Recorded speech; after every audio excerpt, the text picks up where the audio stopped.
Lunch Money Lambert, Jeff Malott. Welcome to the Kayak Bass Nation. Yeah. Welcome to the Kayak Bass Nation. Kayak Bass Nation. Hey. Welcome to the Kayak Bass Nation. Welcome to the Kayak Bass Nation. Welcome to the Kayak Bass Nation, where we talk about fishing and competition. It's your boy Ox Pippin, aka Ox Fishing. Don't come over here tripping.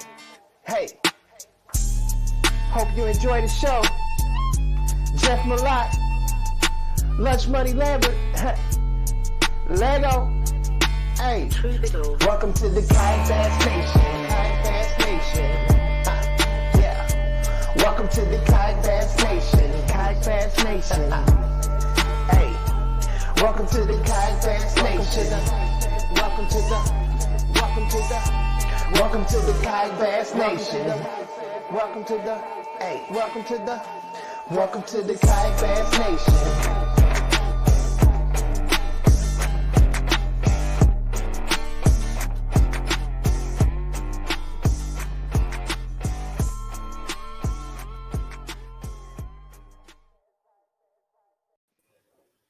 All right. What's up, everybody? Welcome to KBN Live, the first one of the year. Happy New Year, everybody. What's up, Brian? What's going on, guys? Ladies, gentlemen. Ladies, Nation. gentlemen. Amen, women, whatever's out there for us. Yeah. We'll not touch that one. Yeah. What's going on, man? Did you have a good New Year's weekend? Get any trouble? Oh, man. I had my daughter. She was taught me into buying her a horse all weekend. So, Oh, yeah. I guess New Year's Eve she went horseback riding, and she's convinced that that's the life for her. So, Okay. No more professional angling dreams. Well, had TOC money spent well on a horse? I'm trying to hold strong, but I don't know. We got a little farm, so might as well throw a horse on there at some point. I got you. Good stuff. I had a good weekend because, my boys handled business. We were talking back and forth business during that game. That was wild. I didn't see it heading down that road. No.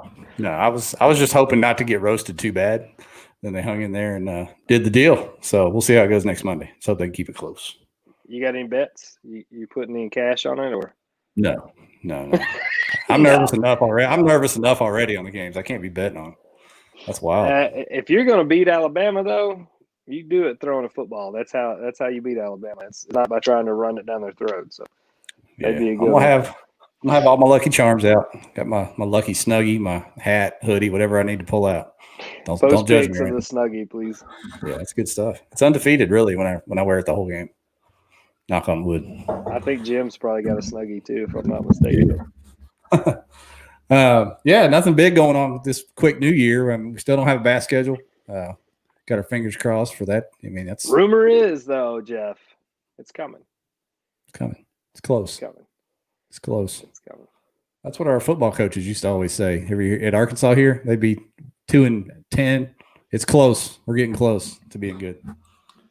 That's what all four of our coaches have said in the last 10 years. Yeah. We got a guy on YouTube saying hello from Jersey. He just asked to join the Facebook group. He doesn't really do Facebook. Well, that's okay.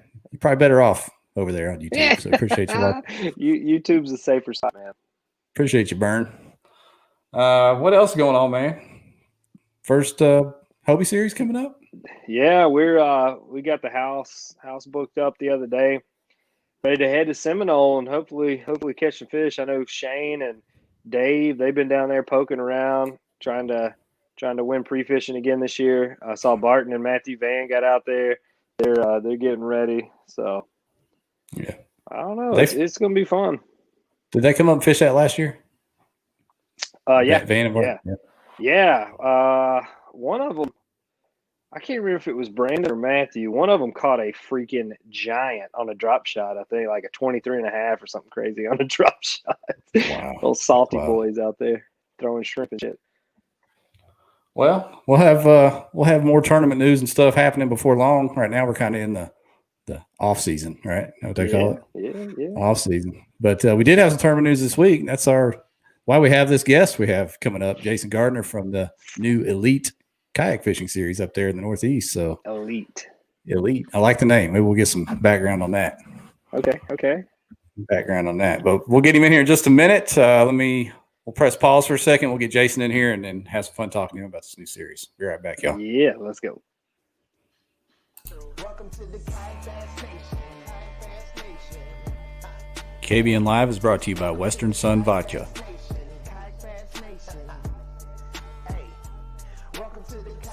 Western Sun Vodka is a 10 times distilled, award-winning, gluten-free vodka. They are independently owned and crafted in Pilot Point, Texas. Welcome to the Kayak Bass Nation.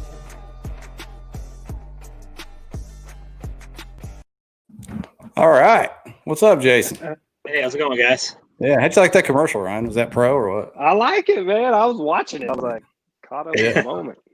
That's pretty nice. Yeah, no, we're trying to do Very things cinematic. here. Trying to earn our keep. Trying to earn our keep. Katie's already dropping the links, but yeah, man, Jason Gardner, thanks for taking the last minute invite. We just saw your release of this new series just a few days ago, so able to squeeze you in here, man. Appreciate it. Yeah, appreciate you having us on. So tell us about it. Okay. I mean, we know how it happened. So for a long time, Northeast has been saying, kind of getting ignored. Like you guys will get one or, two big events up there every year.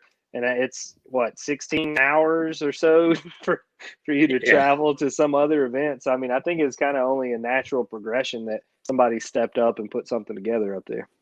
Yeah, it's something that we really wanted to do last year. And then, when COVID hit and kind of schedules got changed, we had to kind of abandon it. But, when it was something I had talked to actually Ken Wood about.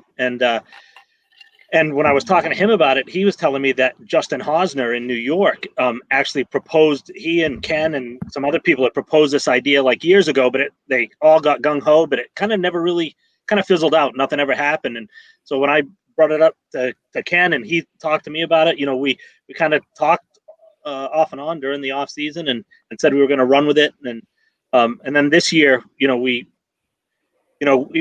got through the whole COVID issue and all that stuff. And we just said, we're just going to go ahead and do it, right?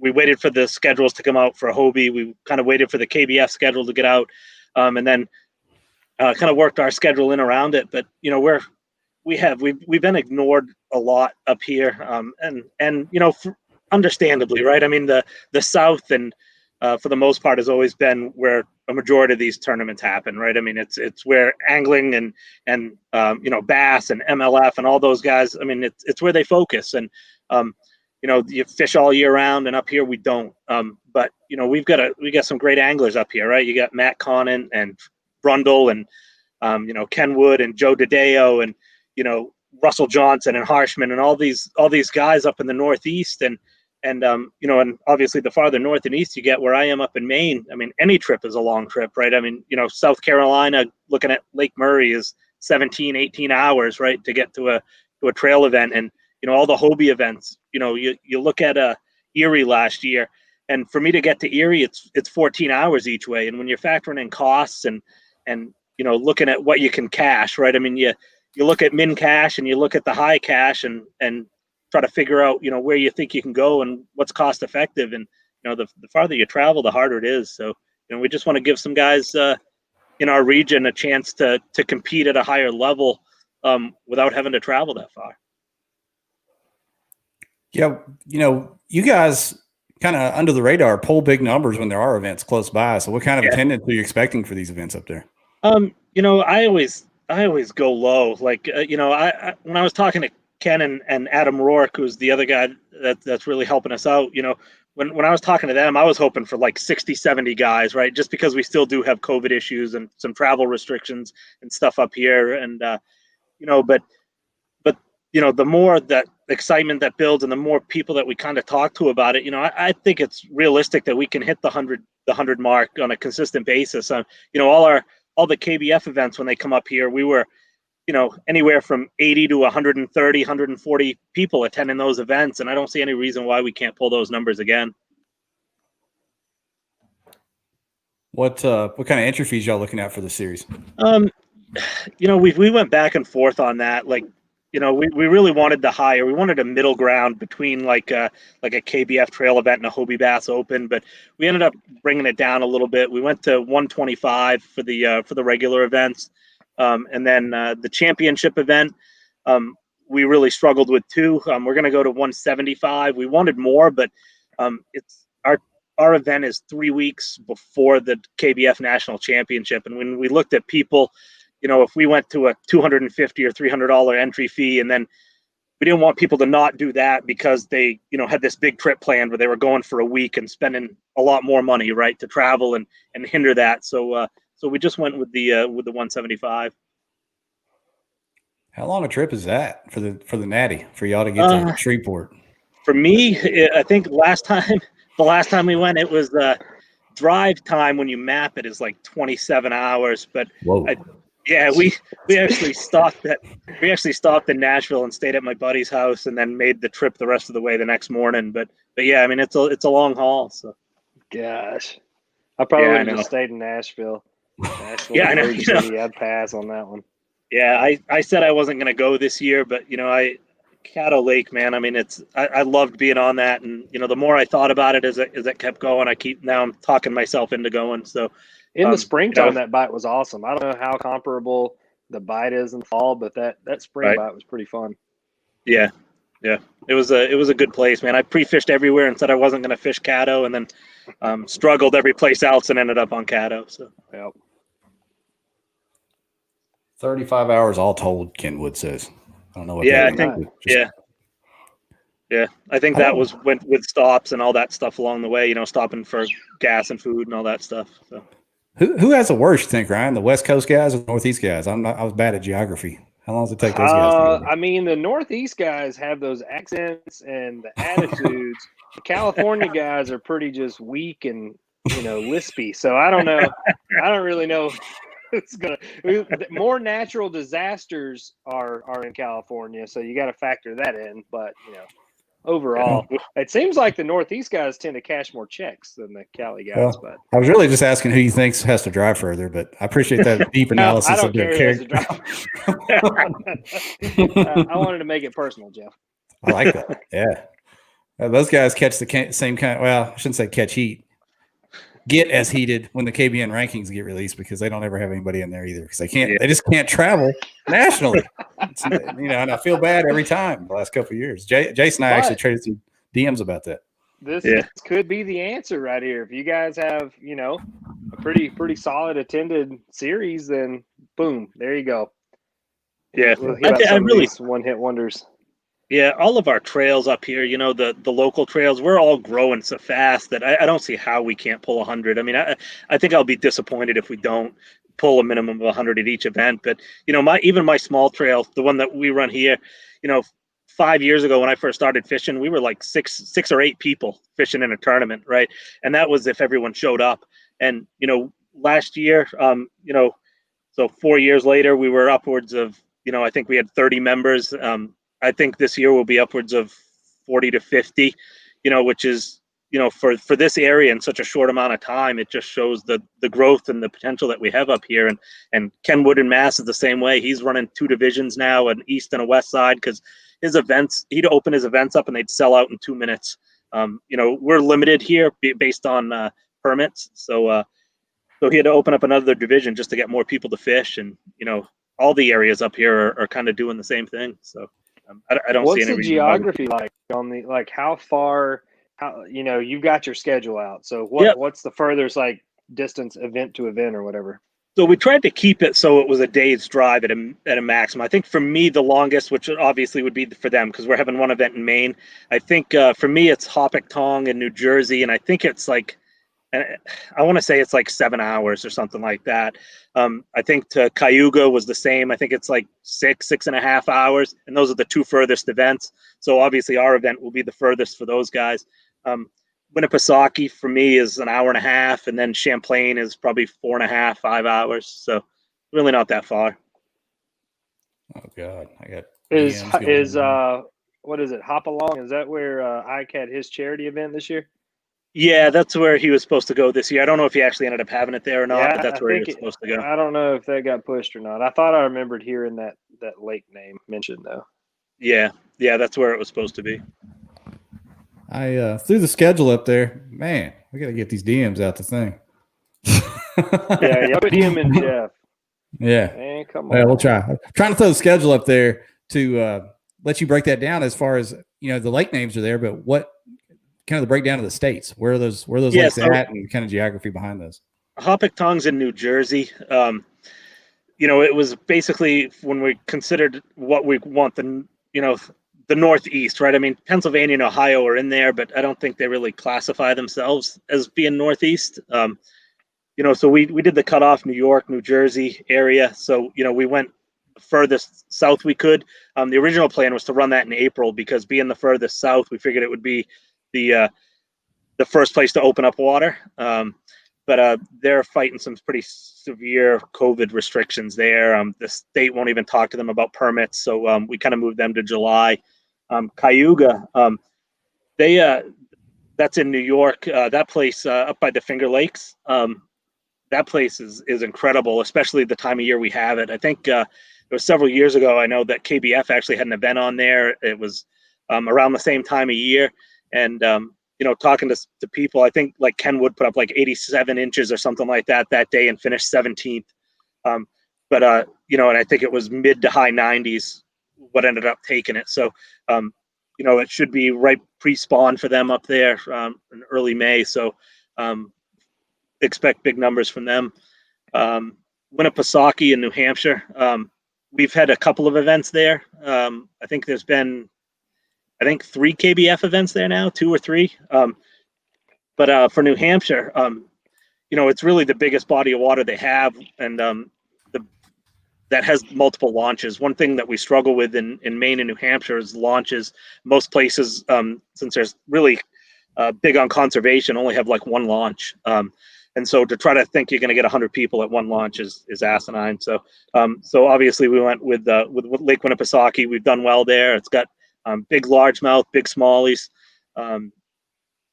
There is a lot of boat traffic on Winnipesaukee, but every time we've had an event there, I know personally I haven't had an issue. There are a lot of bass boat events on there as well. So it just made sense. And then we're having an event back on Lake Messalonskee in Maine. We went back to Messalonskee. We had the super trail there for KBF last year. Had a great turnout. I think we were 70 something, which was more than I was expecting because anyone coming to Maine had to take a COVID test before they came here. So a lot of people just weren't coming. So to still be able to pull 70, we were pretty happy with. And Messalonskee, same thing. There's some huge smallmouth and largemouth in there. MLF has gone there before. So there's at least 3 public launches plus the site that we're having the event at gives us full range of there. So there's another site there, and there's some side of the road stuff as well. But we, I really wanted to have an event on Great Pond in Maine. It's really the best smallie fishery that we have, but there are 2 launches on that place, and but it's not unheard of to go there and catch 5.5 and 6 pound smallies on Great Pond. Messalonskee's right next door, and you can still find 5 pound smallmouth there. That sounds nice. Yeah, it's a good day, especially when you don't have to drop shot them. Are you guys allowing electric motors in this trail? Yeah, absolutely. We're not taking the motors away. Whatever. Just come and fish. Not having membership fees, right? I mean, that's one of the things that we all have. All of our trails up here, typically, because we got to pay for permits and stuff, have membership fees. A lot of the other KBF bass have membership fees.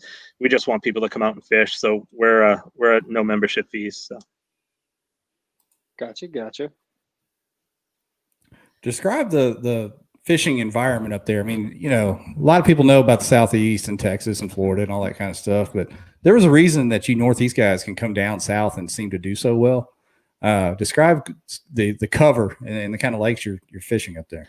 So most of the places up here, and I would say almost every place I've ever fished is crystal clear water. I mean, it's we don't have like that chocolate milk stuff that you find in other places or really murky water up here. At least I haven't anyway.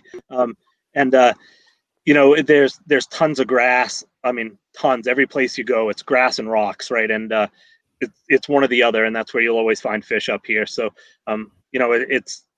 it's funny, we get a lot of new people that come out here and they're like, man, how do you decide where you're going to fish? And it's literally just that. You just find grass, find rocks, you'll find fish. And it's just a matter of, if you're going to pound the bank up here, you're probably not, most places, you're probably not going to do that great. But if you can get comfortable enough fishing anywhere from, 9 to 17, 18 feet, to 25 feet, if you're willing to drop shot and stuff, then you'll find fish. You'll find some bigger fish, especially in the warmer water. Once water temps get high here, the fish will sit in 25 feet. Look at that man's name. Go back, Jeff. Throw that Scott one. Scott, look, there are 3 Z's in that man's last name. he can catch them. Yeah, right.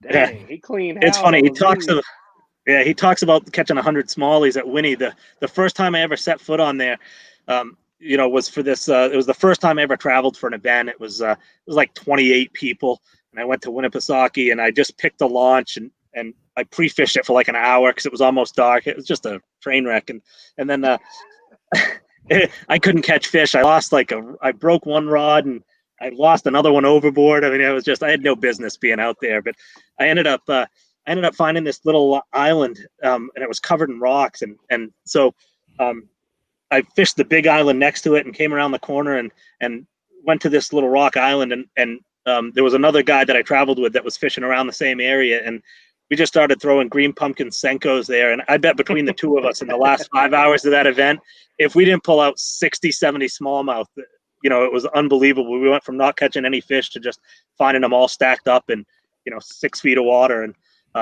it was a fun day, man. Those things are ferocious out there. I hear they eat Senkos.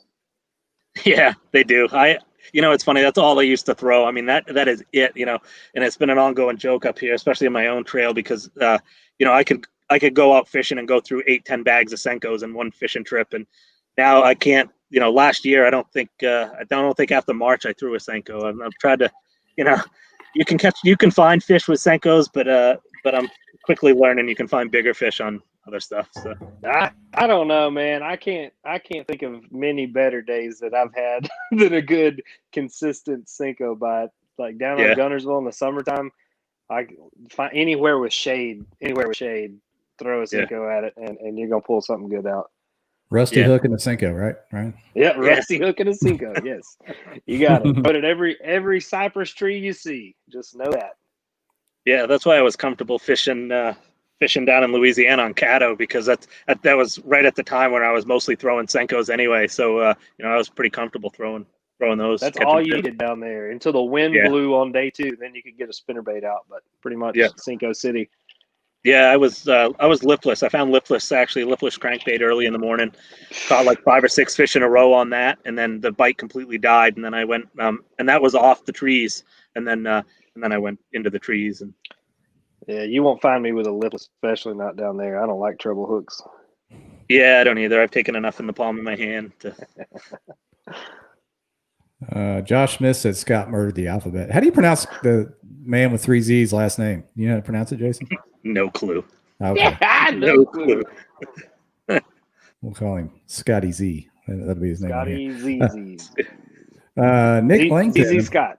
Let me throw this comment up there. Is he talking about you, Jason? I used to. I got into bait making. I did it because of the cost of Senkos, to be honest with you. I bought like one mold and like a gallon of plastic, and I made a bunch of Senkos, and I had a good time with it. And I started making some more Senkos and bought some other bait, and I really started getting going. Next thing you know, people were like asking to buy bait, and I was so busy, it was nuts. And I ended up having to give it all up because I had no time for my family. And I was like, man, what am I doing? Like, I'm just out in this shed. It's like in the middle of winter. It's 10 below zero, and I'm out in a shed with no heat trying to pour hot plastic in the molds. And I mean, I loved it. I mean, there was something about catching fish on something you were making, but man, I mean, it's you're not getting rich doing that shit, but I had a lot of fun doing it. And then finally I just had to give it up. It was just too much time and not really worth the effort for me.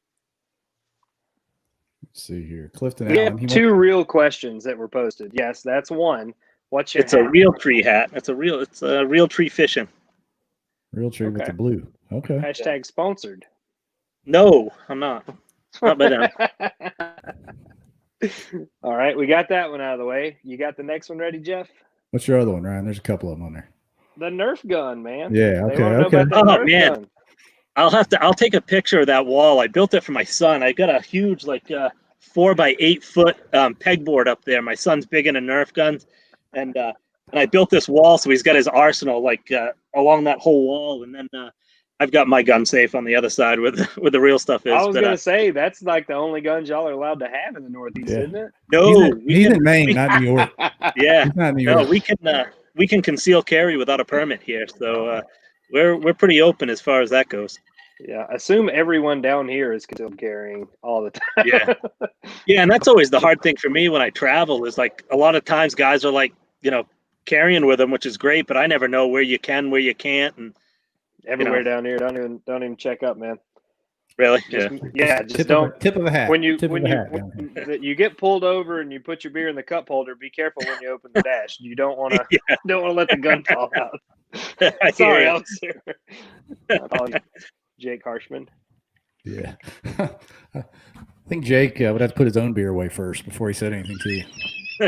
He sets it down on top of your car when he pulls you over. That's right. Where you going so fast there, son? Yeah. Hey, we got a real question about the Elite Series here. Brian Thomas, let me throw it up there. All right, so AOI structure. We're doing ours a little bit different than a lot of people, but it's something I did last year, and it's how Ken does his trail. So we go by inches of fish for points. So if you put up 96 inches, you get 96 points for the event, right? We're going to take, year one, we got it short, right? We got 4 events, basically 2 on the western side of the region, 2 on the eastern side of the region. And so basically what we did is we're going to take people's 10 biggest fish, right, that you catch, and that'll be the AOI. So you can call out after 2 events, or if you just fish 2 events, then what you put up in those 2 events are what you get.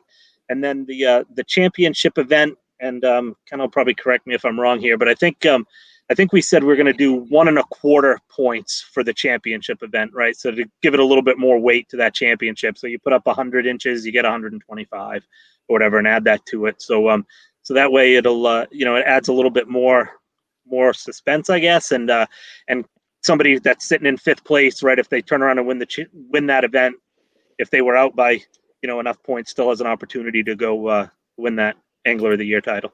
Yeah, that TOC, they did, I think, double points or something. Huge shakeups on the AOI deal. That was pretty wild. That was shocking. People that were not there watching. I'd already made my mind up that Russ was probably going to win it. In my head, him, and I know Drew. Basically, I felt like Drew probably needed to finish in the top 3 or something to lock it up, and it was pretty wild for sure. Yeah, that was cool. And it's funny is Drew was like Nostradamus. He was on here, a month or 2 before, talking about if only this could happen at the TOC. And they had a bad event. I have a good one. And he did. He called a shot on that one for sure. Yeah.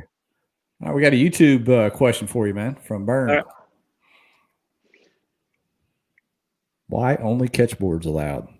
I think that's I think we've beat that to that course, right? I mean, it's just it's right now. I mean, I think it's what's best, right? I mean, we're doing everything we can to do this right and drama free, right? And the last thing we want to do is deal with that issue.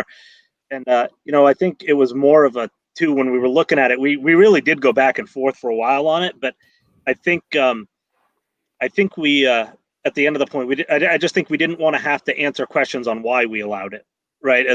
When you looked at it either way, we were going to have either people ask why it's catch only or why we allowed the board, and it's easier to explain why we're catch only than why we allowed it.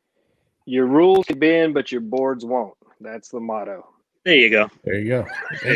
Did you guys see that TikTok video with the wavy board today on KBN? No, yeah, I didn't. It was pretty funny. It's pretty funny. We thought it might have been spam when it first got posted, but after further investigation, there was actually some humor to it. Yeah. I threw Ken's comment up there real quick. He clicked in there and said, broke down the points. So There's basically a points cutoff to get to the championship, not just a number of events or whatever. Yeah, basically we set it. So you got to average for your best 10 fish, 15 inches of fish, right? I mean, if you can't do that, I mean, how do you say you qualify for a championship if you're full of 12-inch fish, stringers over 4 events? I mean, we've seen it for years, brother. Yeah. So come on to the championship. Yeah. So, we want to include people, right? So if nothing else, right? I mean, if somebody goes out there in the first event and they get, have a decent day, but maybe they got to call a couple of fish out. It helps participation levels at the other events too, right? It gets people to need to go there to qualify for that championship event. And it's the only way this whole thing is going to work is if people are willing to travel within that region and support each other's groups. And nothing. The last thing we want to do is make it too hard to qualify, but we don't want to make it so you get 150 people qualifying for the championship. So, yeah. And in addition to the points, we're also going to, anybody that finishes in the top 10 of any single event will automatically just go in, right? I mean, odds are if you're going to fish, Cayuga and you're going to be in the top 10, I mean, if you're getting 85, 90 inches, it shouldn't be too hard to pull out 60 inches at your next event. So. That's smart. Byrne said he's going to borrow his son's catch. No need to laugh. Take that boy's catch. You probably bought it. Get it from him.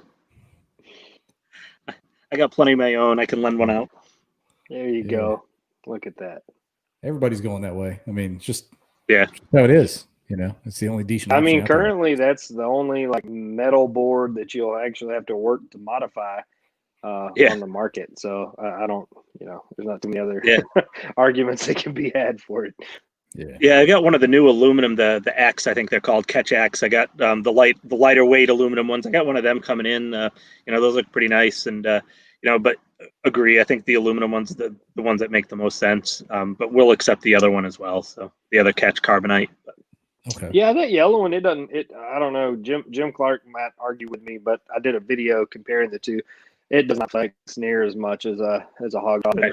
If you employ logic and proper mechanics, there's no reason at all why that board can be flexing anyway. So exactly. I don't know what it is now. Exactly. Another question about the championship. What's the target number of anglers for the championship?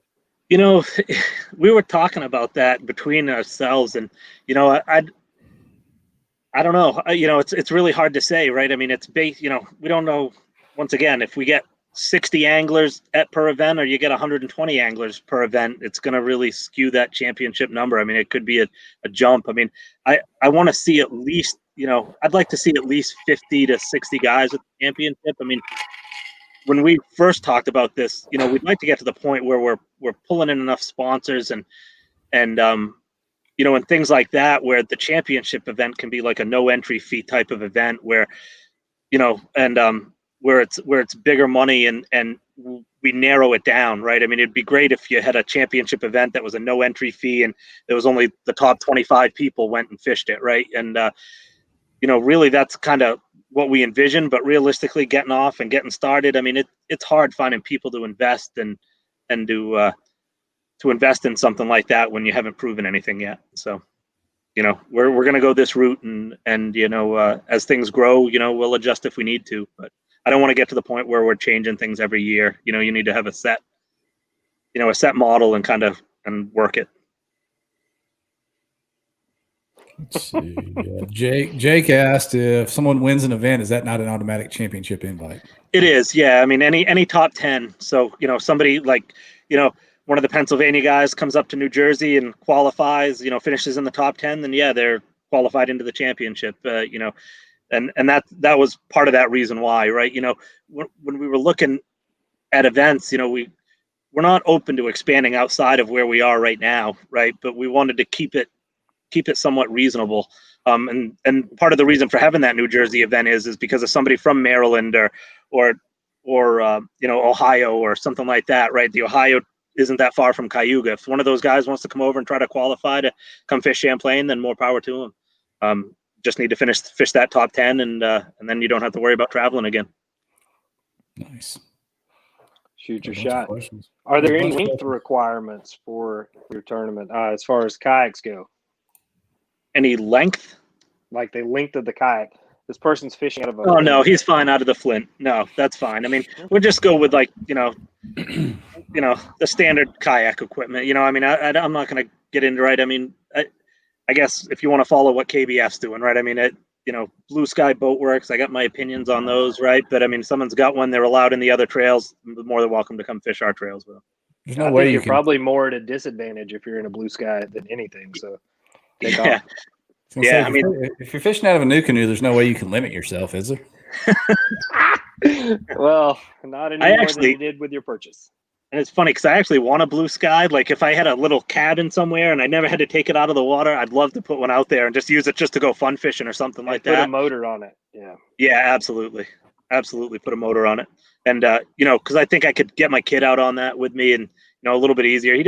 He's a little nervous. He doesn't fish much anyway, but he likes to sit in. He gets nervous on the sit on tops. But I think if I had something like that where it's big and wide and stable, I think he'd get on that and fish. So, what's Steve throwing at you over there, Ryan? In the comments, I don't know. He's telling me not to be logical or something. I don't know. You gotta watch old Steve. I was waiting on him to clarify, but I haven't seen him pop up yet. He's probably typing away as we speak. We got a couple YouTube comments from Moose McCollum asking what the payout is and also what about electric motors? Yeah, electric motors are good. So payout structure, I'll run that down. We're trying to keep it as simple as possible. We do have an actual, I think Ken posted in our Facebook group, the Elite Kayak Fishing one, the actual breakdown. But what we're basically doing, so the entry fee is $125. Based on a minimum of 50 anglers and up, big bass is going to be a straight $500. Right, doesn't matter if there's 50 people or 150. We're paying $500 to that. $5 we're holding back to do all our admin type of stuff. I'll explain that in a second. But 120 goes right to the pot. Like works out to be like a 96% payout, right? With hopeful sponsored giveaways and stuff like that. When you add it in, it'll be back up over 100. But when we're talking about holding back the $5 per person. We want to do some things that not everybody else out there is doing. Like we got to pay, right? We got to pay somebody to judge the fish, right? I mean, that's a no brainer, but not a lot of trails out there are paying directors to run events. And, it's something that we want to try to do at a small extent, right? I mean, people don't realize until they put on events how much time it takes to do all this, how much time, you spend answering questions and trying to get permits and all this other stuff, right? And $5 isn't a whole lot of money, but we got to get banners, we got to get trophies. We want to kick back the director some based on participation and and the events and how they're run and how much work and effort that they put into these events. And it's not going to be a lot of money, but it's better than nothing, which is what most are getting now. But ourselves, like we don't want to profit off the anglers. Like I'm taking no money out of pocket from the anglers out of these fees. Ken isn't, Adam's not. None of this stuff is anything that we want to profit from through the anglers. So, yeah, we got some folks sharing the links. I'm trying to throw them up on the screen here for everybody. But yeah, good stuff, man. I know it sounds like the folks in the Northeast are excited about it. Yeah, I think when you looked at the payouts, when I looked and we ran it, right, we're paying top 10%. So I think it's like for 50 anglers, first place is just under $2,000. I think it's $1,925. And at I think at 150 anglers, first place is 4,000 and change. And then you get the big bass in there. So the payouts are decent. I mean, there's when you're putting all the money in the prize pool, they can't help but not be. Yep. So. We saw on the original post, you guys are going with the Fish Chaos app. Yep. For your management. What kind of swayed you away from? You had ran events on Tourney X previously, correct? The events that you guys put on up there. Yeah. There was, man, it's a tough one. Everyone out there loves Dwayne, right? And everything he's done for everything that's going on out there, but.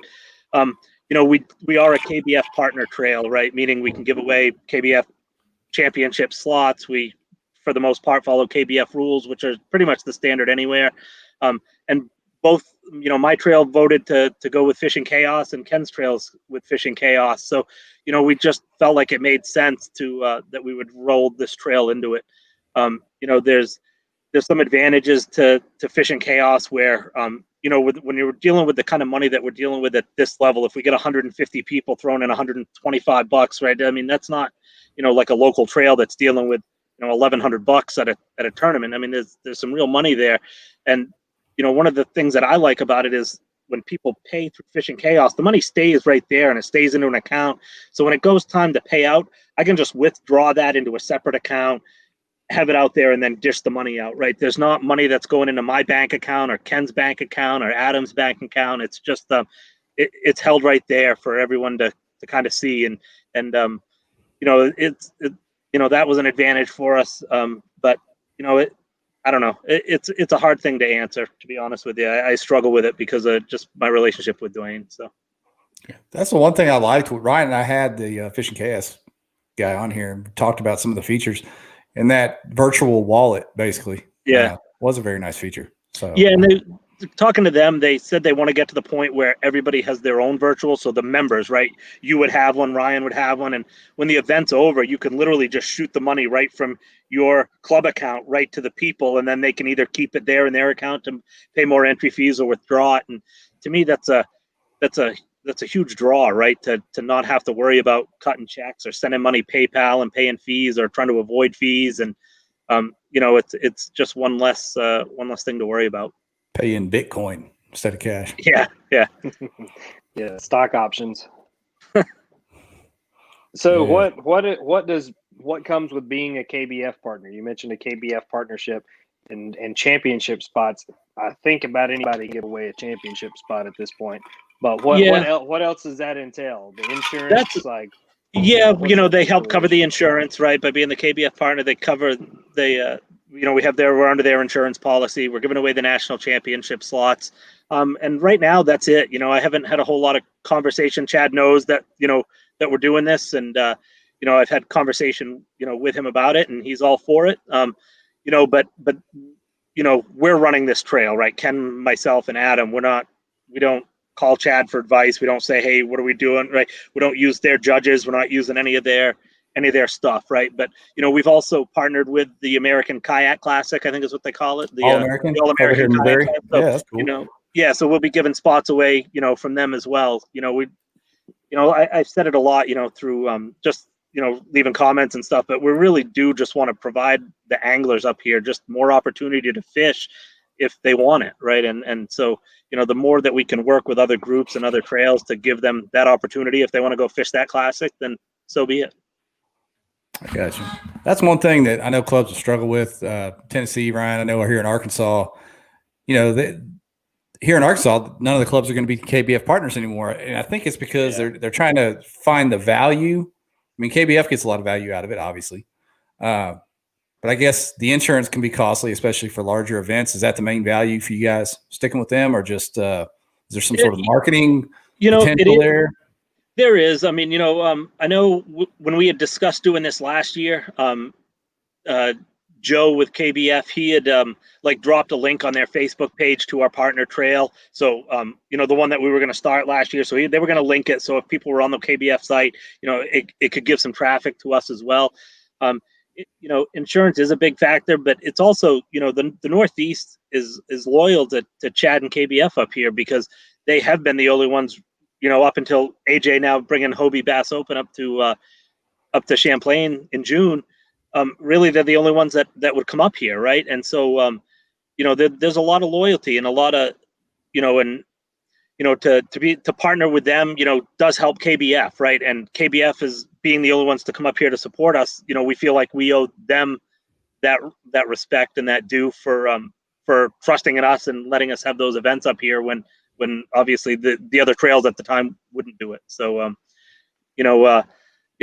think it's just a way that we can kind of repay them for coming up here and giving us the opportunity to fish those events. So. Clifton keeps asking about the Fishing Chaos thing. I think what he's wanting to know is basically, did KBF make y'all switch for being partners? Oh God, no. This is, like I said, when we set up this whole trail, we had no conversation with Chad about, we just told him we were doing it, and because he was pushing the whole partner thing and really wants to, he at the time it was when he was talking about stepping the events back, right, from the 40 plus down to 8 or 10, and we really was hoping that partners would start working together to kind of do these regional trails. And so we just, we had conversations saying, hey, we'll go do the first one. Right. And that was really the extent of it. And, the only other conversation I've had with Chad about it was basically that if these events like Cayuga, let's say, really takes off, is that, this year's KBF event is going to be on Lake Candlewood in Connecticut, world-class fishery for up this way. If, let's say, Cayuga this year, we get 140, 150 people at it, is that maybe next year we take our partner event and go to Candlewood and give KBF that event on Cayuga, right? Where it's almost like a minor league, if you want to call it, for KBF to say, hey, these events in these areas are working well for the partner group. Let's work a deal where we can rotate through, and the KBF event can be at one of those other partner sites. Let me ask you this: do they come up? Do they bring the show up there to y'all when they do those events? Like Chad, the whole crew. So last year they were supposed to, but to come to Messalonsky, actually, Chad, Joe, Christy, all of them were coming up here. But with the actually, Chad and Christy ended up with COVID, so they ended up not making the trip up. Chad has said that they're coming up to Candlewood for this year. He's actually said he's going to go to every event this year, I think, or trying to. But he has said that he's coming up to Candlewood this year. And I know that before we came on, you talked about them cutting back the trails up there. So y'all needed something. So this kind of fills that void, I guess, with the exactly. Right? Exactly. Yeah, and they finally did go with the less is more approach, which I think is good. Yeah, and conversation. Agree, and it's a lot of work. Like I said, I mean, just, in general, I couldn't imagine, I know how busy I am just with my regular trail here and then working with the Elite thing. And we've got other people working with us with the Elite, right? I mean, there's 3-4 of us working this new trail. And, I couldn't imagine trying to coordinate and set up, 50 events, live events across the country. I mean, that'd be a nightmare. Yeah, it would, but if you're doing it for a living, then it's definitely going to be less of a nightmare because that's your job. So yeah, you're probably going to run as many and get as many affiliate clubs to run tournaments for you that you're still going to profit off of. So that probably balances out a little bit. I guess that was my question, because I know I've had discussions with Ryan here in Arkansas. We've had a few folks, get a little bent because they did all the legwork, ran the tournament, and got none of the bennies after the fact as a Steve-O, man. Steve-O ran 166 angler tournament in Guntersville, turned around 3 weeks later, ran 125 event deal on Chickamauga, and all I can remember him getting was thrown under the bus at a couple of those. We're talking about no. So, I didn't. I definitely did not have that same experience myself, just with the events that I ran up here. But I don't know. I can't obviously comment on the Steve-O stuff. I don't get off. I didn't know about, but. Yeah, I don't get. So we don't get off in the weeds too much, but that's solid questions when you're talking about affiliates. Same question I had for Josh and Tyler when the All American. I think they did a partner event up there, and I was excited to see that All American because I wanted it to. I love standalone events. I don't like for events to get mucked up with it's our event, but we have these other 2 or 3 things going on at the same time. And all that. But I understand, every club is its own club, and they see the benefits and the value for themselves and make those decisions. But I think what y'all are doing is awesome. I think the regional series there's too many local series in some states, especially. Right. But the regional series are kind of a newer thing. You got the All American series. You guys are doing a series. I think there's a Mid Atlantic series. The Wild West Bass Trail has that thing out west. So those regional series are big because it's kind of an in between to locals. And stuff like the BOS. Yeah, I do sometimes think that there's too many of the local trails. I think it's hard though. Like I get it. Like Maine, it doesn't look very big, but man, I mean, it takes there's a lot of territory up here, right? And the trail I have, we're more in in central, I guess, located. I guess if you want to call it Augusta, it's about 2 hours up the coast from the New Hampshire border, and it's probably halfway to Canada, right up the coast. But there's people that would like to fish with us, but they're 3.5, 4 hours away for a local trail where you're got a $50 entry fee, and first place is $400, and you're looking at or whatever that it works out to be. So that's a lot of commitment. 6 hours round trip and fishing for 8 hours for a little bit of money, right? So there's is another. I think Slay Nation is starting a trail, up in Maine. But even though I think sometimes there's too many, I'll help anybody. Like even though that guy's starting the trail, he's probably an hour and 45 minutes from me or so. I message the guy, I help him out. I tell him what he needs to do for permits. I've told him, any questions on running your series, reach out to me. I'll be more than happy to help you. And that's not just like fluff stuff. I want people to get out and fish, and I don't want to see, I don't know. There's nothing more demoralizing since, I'm used, I started fishing in those 6 to 8 person events than fishing in a 6 to 8 person event. And, you got one guy that wins and takes home some money and 6 guys that don't get anything. So, if I can help somebody else and that's further away from me, or even right next door, if they think they can do something better, I'll be more than happy to help somebody. And that's the trick is you see when you get multiple trails and competition, whoever does it better, they're usually the ones that had it longevity and the success. And you see that gravitation of anglers move from one to the other. And I mean, it's usually a pretty clear magnetism there. Right. Yeah. Some places, when you're looking at New York, I mean, New York's huge. I mean, there's so many people there, and, you couldn't possibly get everybody from all those clubs fishing, if there was just one club fishing on one body of water. I mean, there's just too many people. Where did the name come from? That was a question that was posted. Yeah. What's Elite? What are we doing Elite up there? I think I mentioned it in one of the comments before, when it was posted, but don't read too much into that. It's, it's hard coming up with a name, right? To name a series, everything's out there. We came up with we probably sat around, for hours trying to figure something out. And I mean, it was just, we had one name, and I think it was a really good one. And we looked, and come to find out there was some defunct trail that already had a website and everything that was already up. And we just kept going and going. And we just, trying to get 3 anglers to agree on anything is almost impossible. So, we had all these names, and then we came up with, I don't remember even who or how, but we came up with Elite Kayak Fishing, and we just said, let's run with it. And that's really just kind of it. There was nothing really, nothing fun or exciting or cool about it. Just something that worked. If Bass starts the Elites in kayak fishing, they're gonna have to buy the name from you. There you go. That would be awesome. I don't know. Everything's for sale. The KFL, Ryan, the Kayak Fishing League. That there was actually a predecessor to that in Texas called the Kayak Fishing League. That was Cody Prather's original baby. So that website name is also taken, which I'm sure the KFL. Cody Prather was behind this traveling team circuit. Oh, no. It wasn't at all the same, but they own, I think they or somebody down there still owns the website to that. So they probably ran into that too over there at the pro side, the pro league. Yeah. A lot of people asking about the gatherings in 21. Ryan and I have talked about that on about every show we've done in the last few weeks, is what's it going to look like for the hangout part of these tournaments in 21. We just don't know yet. Yeah, don't know yet. I know for right now, I mean, our state is over the top cautious, and I think that was one of the things that I think got you and I talking, Jeff, the other day, was, just commenting on that stuff. And, I have an extremely high risk son myself. And I was been sick for like 3.5 weeks. And so I was living in this small room in my house for 4 weeks. But our governor is like, we have even if we're outside walking downtown, everyone has to wear a mask, like at all times, out in public or anywhere. If you're in your own house, you're fine. We couldn't.